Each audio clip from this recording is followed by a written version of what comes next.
Rodeada de vegetación y a pocos kilómetros de nuestro litoral, se encuentra uno de los centros ceremoniales más importantes de nuestro país. Hoy en el programa, a través de su arquitectura y de sus vestigios, conoceremos un poco más sobre los habitantes de este espacio. Estamos hablando de la Huaca Puyana.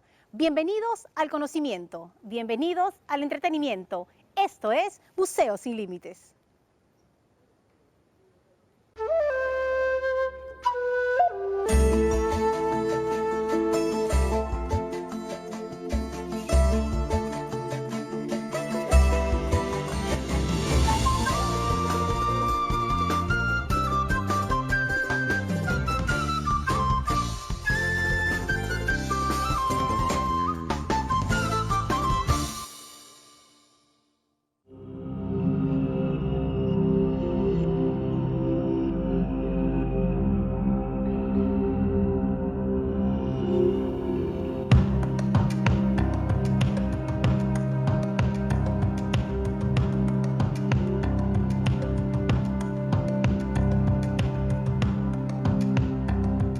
En nuestra época moderna, antes de los inicios de los 80, los vecinos del lugar veían la Huaca como un gran montículo de tierra.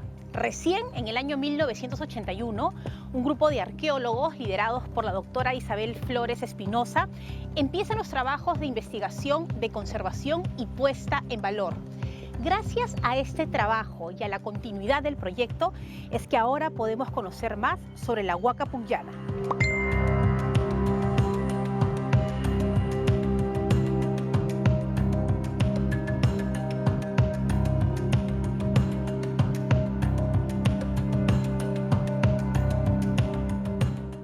La zona se había vuelto peligrosa, la gente echaba desmonte y basura de las construcciones. Teníamos en lo que es ahora el área del restaurante un asentamiento humano de pobladores precarios que se dedicaban al reciclaje de basura. Entonces fue la Municipalidad de Miraflores que realizó precisamente en el año 80, vio que había que hacer algo con esto e intervenir. Es allí que se convoca a la doctora Isabel Flores, quien en el año 67 había realizado la primera excavación arqueológica en Puyana, en la parte de arriba. Entonces ya tenía conocimiento de la zona y ella es convocada para iniciar el proyecto.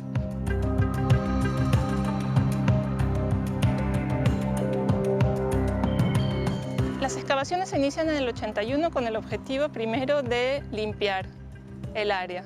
Entonces se van viendo toda la parte del restaurante, el desalojo, reubicación de los pobladores precarios, la extracción de toda la basura del desmonte y se empiezan a ver las primeras construcciones, los primeros muros. Entonces es toda esta área de la parte baja que se excava en principio. Bastaron apenas 4 años, es en el año 84 que se funda la sala de exposición. Entonces, desde el inicio, la doctora se preocupó porque los vecinos o cualquier persona que pudiera estar aquí tuviera acceso a ver qué es lo que pasaba en su alrededor. La gente, por supuesto, estaba llena de curiosidad. Empezaban aquí unos arqueólogos a excavar y la sala de exposición fue inaugurada por el presidente Belaúnde en el año 84.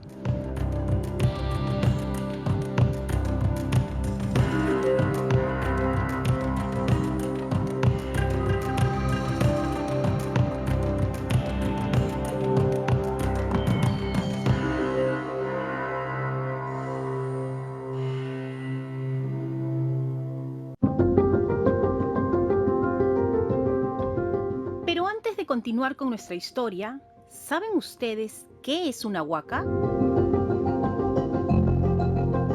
Huaca es un término que se utiliza para muchas cosas. Es en realidad la definición de un concepto de la relación de las personas con el objeto. En este caso es un sitio arqueológico, podría tratarse de una montaña, podría tratarse de un río o incluso de un objeto pequeño que significara algo para la comunidad, la representación de un ancestro, de un lugar de culto o de reunión en torno a ese objeto. Pero la esencia la establece la relación de las personas con el objeto más que el objeto en sí, que puede tomar diferentes posibilidades de materialización. ¿Y el término Puyana? Pugyana significa juego, lugar de juego en quechua. No representa realmente lo que es este espacio arqueológico, pero es un término acuñado ya durante varios centenios, entonces se ha mantenido. En realidad, este espacio se conocía hasta en los 80 como Huaca Juliana. El término Pugyana fue recuperado, de hecho, por el proyecto arqueológico que actualmente lleva su nombre y por el museo.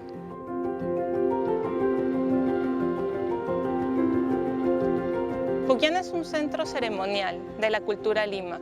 Se creía originalmente por la presencia de la pirámide y de una zona baja que se trataba de un sitio religioso administrativo, pero las investigaciones nos han dado a conocer que el sitio es enteramente ceremonial. Aquí no vivía la gente, no se realizaban actividades domésticas, ni de producción concreta, no se fabricaba cerámica, etc. La totalidad de la extensión del área, que calculamos era originalmente de 16 hectáreas, es un centro ceremonial. Micaela también nos dice que por el crecimiento urbano, el espacio arqueológico se ha visto reducido a 6 hectáreas de las 16 originales. Estas 6 ya son intangibles. Bien, en realidad la Huaca Pugyana tiene 3 ocupaciones. La ocupación primera está relacionada a lo que es la cultura lima, que es, digamos, los que construyeron toda la Huaca. Si bien no es conocida al público general, ya en los últimos años más o menos se está tratando de hacer conocer, es la cultura que se llama cultura lima. La cultura lima es contemporánea a la cultura moche en el norte, a la cultura nazca en el sur. Es una cultura básicamente costeña, donde su territorio era más o menos desde el Valle de Chancay por el norte hasta el Valle del Lurín, todo lo que es la franja costera. Esta cultura se caracteriza básicamente por tener una identidad en torno a su arquitectura. La arquitectura es hecho de barro, donde los muros son construidos justamente con la elaboración de adobes, todos los adobitos hechos a mano de forma paralelepípeda.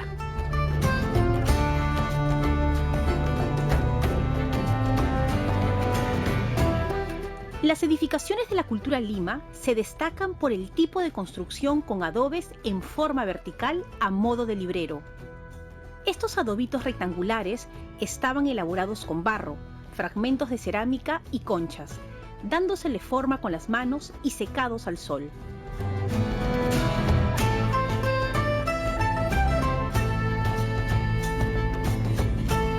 Como parte de su identidad también es los entierros, ¿no? Los entierros para esta época son entierros extendidos, donde las personas usan camillas o literas de cañas, de palos, donde se pone en forma extendida a la persona. En lo que respecta a su cerámica, por ejemplo, la cerámica se caracteriza porque en los diseños siempre van a aparecer o peces o serpientes entrelazadas, básicamente usando 3 colores, ¿no? El negro, el blanco y el rojo.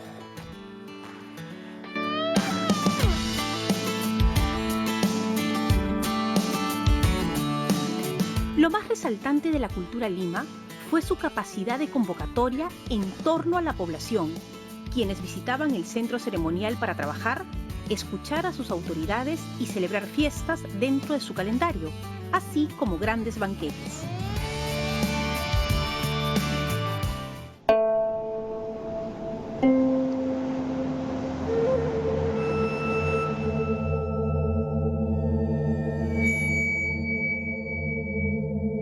Para la época Lima, los tejidos son bastante, ¿qué te digo? No tienen mucho diseño, y si tienen son unos poquitos, pero sí se plasma, por ejemplo, los tiburones, se plasma estos peces que se ponen tipo entrelazados, y sí tenemos tejidos que contamos con eso. Entonces hacían este tipo de bolsitas, ¿no? Y las redes que abundan bastante por lo que ellos se iban al mar, su actividad principal era la pesca, ¿no? Y los tejidos llanos, como estos de acá, estos tejidos son llanos, ¿no? Que no tienen ninguna decoración, eso para que ellos se puedan cubrir, ¿no?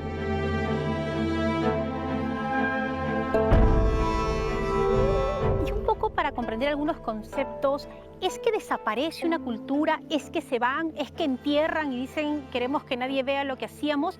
¿Cuál es este proceso de pasar de los Lima a la ocupación Wari y luego a los Ishma?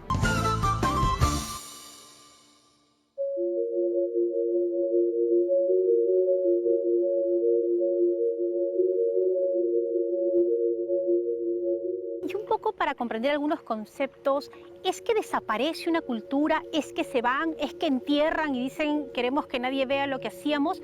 ¿Cuál es este proceso de pasar de los Lima a la ocupación Wari y luego a los Ishma? Es la gran pregunta de todos los arqueólogos. ¿Por qué hacia el 650 los sitios Lima son abandonados sistemáticamente?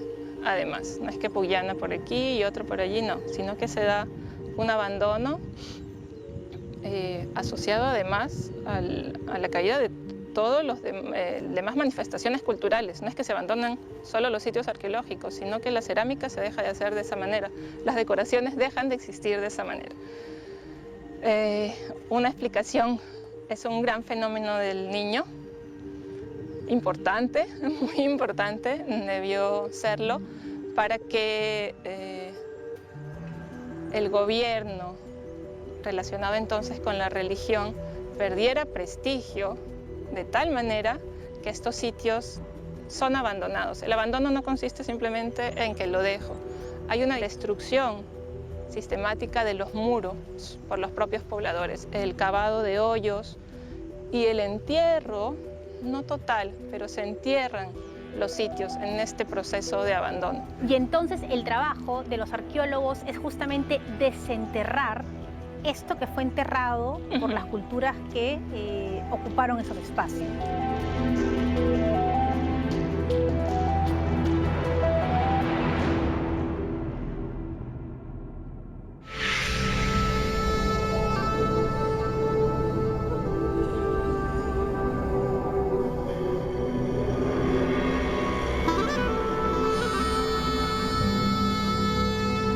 Yo soy arqueólogo del Museo de Sitio Puyana. Me desempeño como encargado de la colección, básicamente de la colección de objetos museables, que en realidad estos objetos en algún momento van a ser exhibidos. Han pasado por todo un proceso y yo me encargo en que todos estos objetos estén en buen recaudo con el registro y catalogación de bienes culturales muebles. Bien, en realidad lo que es la colección museable tiene una cantidad aproximada de 900 piezas, ya que incluso están registrados ante el Ministerio de Cultura como Patrimonio Cultural de la Nación. Básicamente nosotros estamos ubicados en un centro ceremonial y la mayoría de las piezas que se han encontrado son de uso ritual, como tenemos cántaros, cancheros, tenemos tejidos de la parte de la colección en líticos, en diferentes materiales, ¿no?, que pertenecen a, por ejemplo, contextos funerarios o entierros funerarios.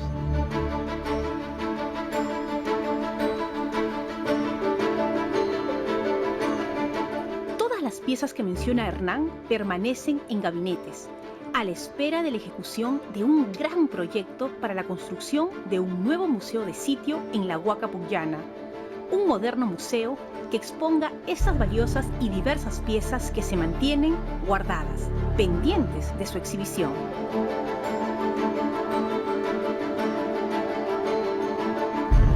Entre los 700 a los 1000 años después de Cristo, los Wari conquistaron y habitaron esta zona, lo que originó importantes cambios en Puyana, como por ejemplo que los antiguos pobladores poco a poco se fueran retirando, dejando este espacio como un cementerio para la élite Wari.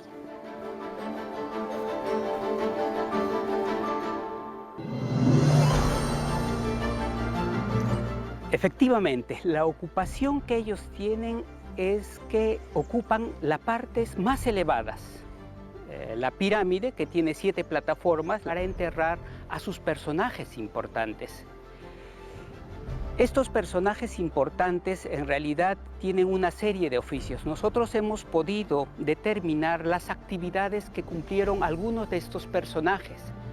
Si bien hasta la actualidad hemos encontrado 82 tumbas, lamentablemente muchas de ellas disturbadas, ¿no? Sin embargo, las evidencias nos permiten saber, dentro de los personajes de jerarquía existían sacerdote, hay un sacerdote que se encontró en el año 2005, una tejedora de élite, ¿no? Que fue enterrada con todo su ajuar funerario. Entonces, todos estos datos lo que nos permiten saber es en realidad la forma como se entierra. El Imperio Wari lo que va a hacer es un cambio radical en la forma de enterrarse. Ellos entierran en fardos, muy similares a los de la cultura Nazca, la cultura Paracas. Y dentro de estos paquetes funerarios o fardos funerarios, lo que hemos encontrado que para hacer este fardo, si bien a la persona lo pone sentado, en cuclillas, amarrado, sujetado, lo característico de estas tumbas que hemos encontrado aquí es que para que tenga volumen el fardo, han empleado hojas. Y lo característico era que en la parte superior de este paquete lo colocaban un rostro esculpido, ¿no? Una falsa cabeza elaborada de madera, ¿no?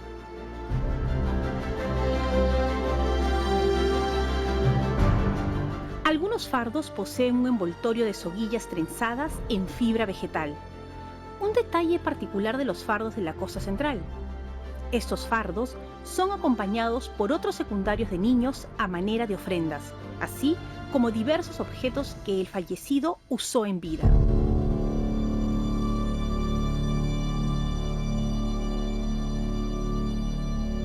Hemos registrado 82 contextos funerarios Wari, cada uno riquísimo en ajuares y en vestimenta, muy distintos a lo que encontramos para la época Lima, cuyo patrón de entierro es básicamente el extendido, ¿no? Los Wari ya vienen con el patrón de la época y del imperio, en posición fetal, con estos grandes fardos, muy diferente.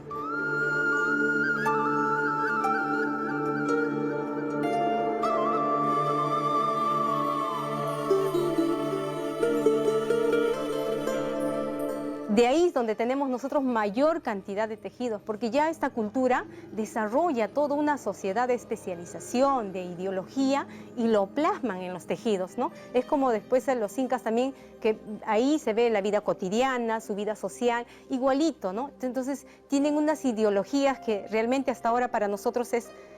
muchos son abstractos que todavía están como códigos que no podemos, pero sin embargo acá, por ejemplo, este es un tejido Wari imperial. Este tejido, si ustedes ven, es tan fino que no se ven ni las urdimbres ni las tramas que van en el telar, ¿no? Urdimbre y trama.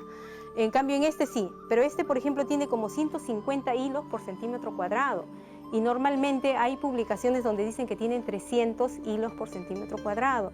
Yo a veces me siento bastante admirada por la misma técnica, ¿no? Y ahora esto no es un telar de cintura, es un telar de 4 estacas, ¿no? Es otro tipo de telar donde hacía los tejidos. Y acá, como podrán ver, sí se plasma, es figurativo, ¿no? Ven Cabezas Trofeo que está llevando un lorito ornitomorfo, ¿no? Y siempre se han caracterizado ellos, ¿no? Entonces tenemos este fragmentito que lo cuidamos como oro, ¿no? Es pelo de camélido lo que ven acá. Imagínense, para hilar han tenido que estar súper especializados, y para sacarle un grosor uniforme hay que estar estáticos, todo el tiempo parados y sacar esto, ¿no? Es lo que yo también he hecho en mi prueba experimental.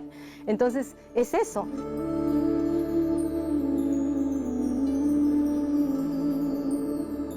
El tejido en realidad es muy importante, es un cambio radical que hacen los Wari, básicamente lo que es el manejo de la pintura, el tinte, ¿no?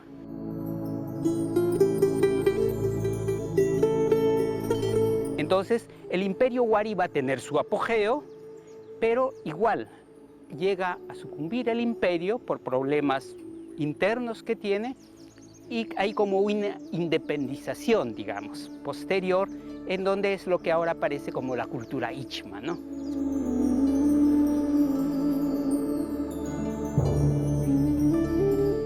¿Algún secreto que tenga la Huaca Pucllana que se pueda decir?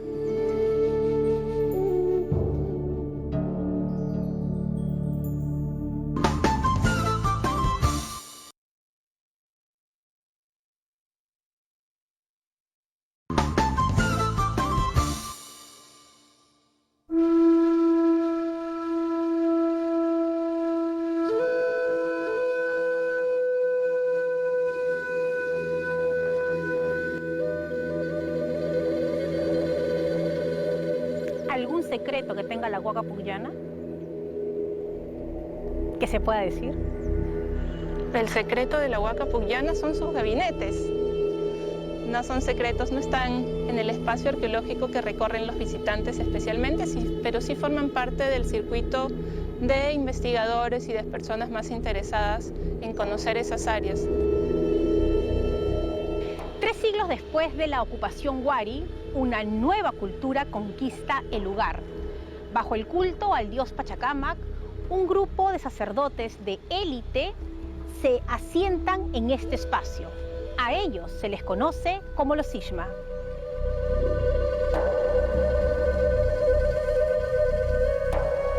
Lo Ichma es lo último que tenemos aquí y consiste tanto en el entierro de muertos, también en la parte de arriba de la pirámide, pero sobre todo en el depósito de ofrendas.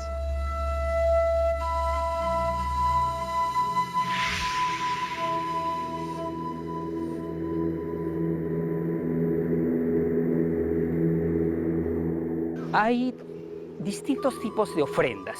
Hay ofrendas, por ejemplo, elaborados con cabellos humanos. Es como que han cortado de varias personas una parte del tramo del cabello. Inclusive algunos parece que tenían piojos o liendres, ¿no? Como parte probablemente de un ritual, ¿no?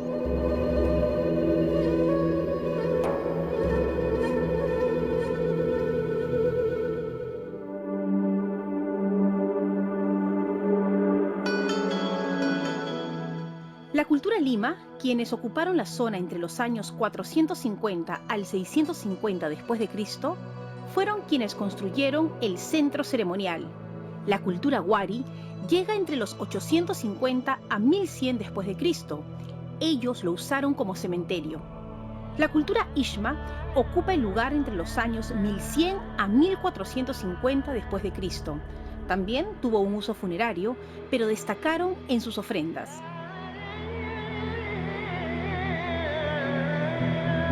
Nuestro objetivo, ser el museo de la cultura Lima y mostrarle a la gente de Lima que esto es lo suyo.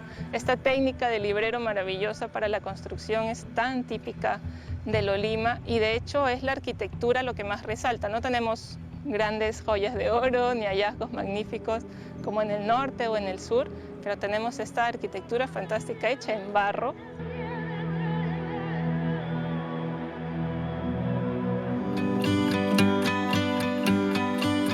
Micaela también nos invita a conocer el área de flora y fauna, donde han sembrado las mismas especies que consumían los habitantes de la época, como los camotes, papas, mashua, la chira, el aguaimanto, entre otros. Y en fauna podemos ver los camélidos andinos, patos y cuyes. Lo que ahora ya nosotros tratamos de ser, en realidad, es tal cual, un museo de sitio, ¿no? Un museo que tiene su colección de material mueble e inmueble y a la vez cumplir todas las funciones, ¿no? La función de investigación, la función de conservación y la función de atender al público.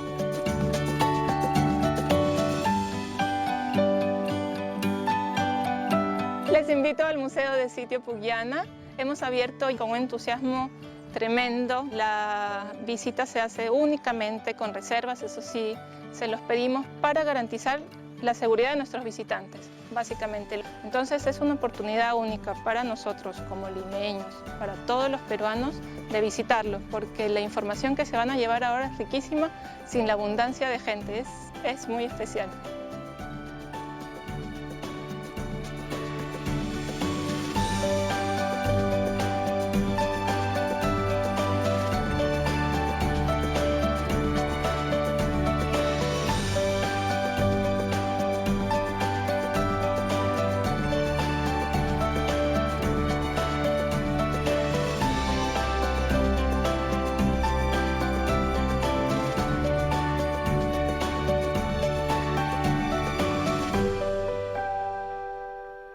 La Huaca Pucllana irradia una gran energía en medio de esta cosmopolita ciudad. Lo invitamos a que venga, a que la viva y descubra todo lo que la Huaca Pucllana tiene para decirle. Le prometemos que no se arrepentirá. Bienvenidos al conocimiento, bienvenidos al entretenimiento. Esto es Museos Sin Límites.